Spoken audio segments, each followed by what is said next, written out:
नमस्ते महाराज जी। मैं हाल में दुबई में रहता हूँ। मैं बेसिकली अहमदाबाद से हूँ और हम लोग अभी काम के सिलसिले के कारण दुबई में रहते हैं। तो हम वहाँ पे रोज़ अभिषेक और जिन दर्शन नहीं कर पाते हैं। तो आप मार्गदर्शन दीजिए उस सिचुएशन में क्या करना चाहिए। देखिए, पहला प्रयास तो ये होना चाहिए कि हम रोज अभिषेक करें और जिन दर्शन करने का सौभाग्य प्राप्त करें। और वो अगर नहीं हो पाता तो जहाँ हो वहाँ रहें। उत्तम रास्ता तो यही है। लेकिन वो भारत में अच्छी संभावना तलाशो। अब भारत भी धीरे धीरे विकसित राष्ट्र की श्रेणी में आ रहा है। आने वाला युग भारत का युग होगा। आने वाले 10 साल बाद दुनिया के लोग भारत में आएंगे। भारत के लोगों को जाने की जरूरत नहीं पड़ेगी। भारत विश्व की 5वीं आर्थिक शक्ति के रूप में उभर गया है और इसी तरह बढ़ता रहे तो निश्चित भारत का परचम सारे संसार में फैलेगा। इसलिए मैं भारत की प्रतिभाओं से कहना चाहता हूँ, तुम भारतीय हो तो भारतीयता को आत्मसात करो और भारत में अच्छी संभावनाओं की प्रतीक्षा करो। समय बदलता है। रहा सवाल महाराज, आपने जो बोल दिया दुविधा में डाल दिया, वहाँ रहे तो क्या करें। तो भैया हमारे यहाँ एक नीति है, सर्वनाशे समुत्पन्ने अर्धम त्यजति पंडित। पूरा जाता देखिए, आधा ले बचाए। अब मेरे कहने से तुम नौकरी वहाँ दुबई नहीं छोड़ोगे, जो थोड़ा बहुत करते उसको भले छोड़ दो। तो मैं चाहता हूँ एक बीच का रास्ता ये है कि जब तक ऐसा न कर सको, अपने भाग्य को कोसते हुए रोज भगवान से प्रार्थना करो, भगवान ऐसा कब सौभाग्य आएगा कि आपके साक्षात दर्शन करने का मौका मिले, अभिषेक करने का मौका मिले। और अब तो दुबई में भी मंदिर बन गए हैं, वहाँ पास में रहने का प्रयास करो। समझ गए? तो मंदिर के पास घर ले लोगे तो झमेला खत्म। ठिकाना भी अपना वैसा बना लो।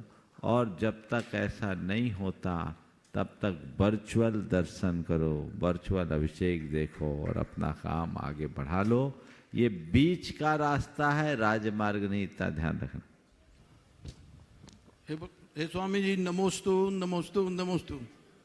महाराज जी, मेरी जिज्ञासा है कि एक श्रावक अपने घर में नित्य पूजन अभिषेक करता है, फिर उसके भाव तीर्थ यात्रा वंदना के होते हैं, तब वो यात्रा पे जाता है, वंदना पे जाता है, तो उस पूजन अभिषेक में व्यवधान पड़ता है। तो यथासंभव पूजन अभिषेक तो क्षेत्र पे आके करते ही है, मगर फिर भी व्यवधान हो ही जाता है। ऐसी स्थिति में क्या माने, कौन सी चीज़ श्रेष्ठ है? यात्रा वंदना के लिए अभिषेक छोड़ें या अभिषेक पूजन के लिए यात्रा वंदना को महत्व ना दें? हमारे संघ में एक बाबा जी थे, शांतिलाल जी बाबा जी, आप जानते होंगे। उन्होंने तमिलनाडु और केरल की 13 दिन में 1100 किलोमीटर की यात्रा की। ये 11 दिन में 1300 ऐसे, और प्रतिदिन अभिषेक किया, प्रतिदिन पूजन किया और प्रतिदिन कुआं के पानी से भोजन भी मिल गया।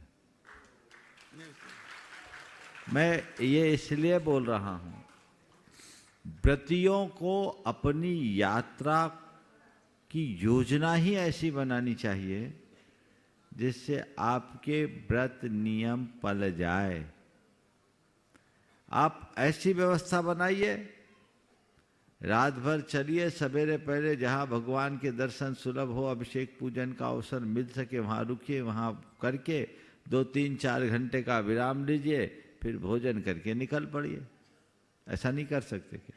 कर सकते हैं महाराज। शिखर जी आना है तो कोई जरूरी थोड़ी कि जहाँ से बैठे वहीं सीधे उतरे। ऐसी गाड़ी में बैठो, आप तो दमोह वाले हो, दमोह वालों को तो बहुत सहूलियत हो गई, पूजा करके बैठो, यहाँ आके पूजा कर लो, बहुत सारी ट्रेन है।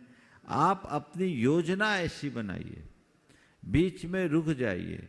यहाँ से जाते समय जरूर लेट होते हैं तो बीच में बहुत सारे लोग हैं, बीच में कहीं भी रुक जाते, बहुत सारे स्टेशन हैं।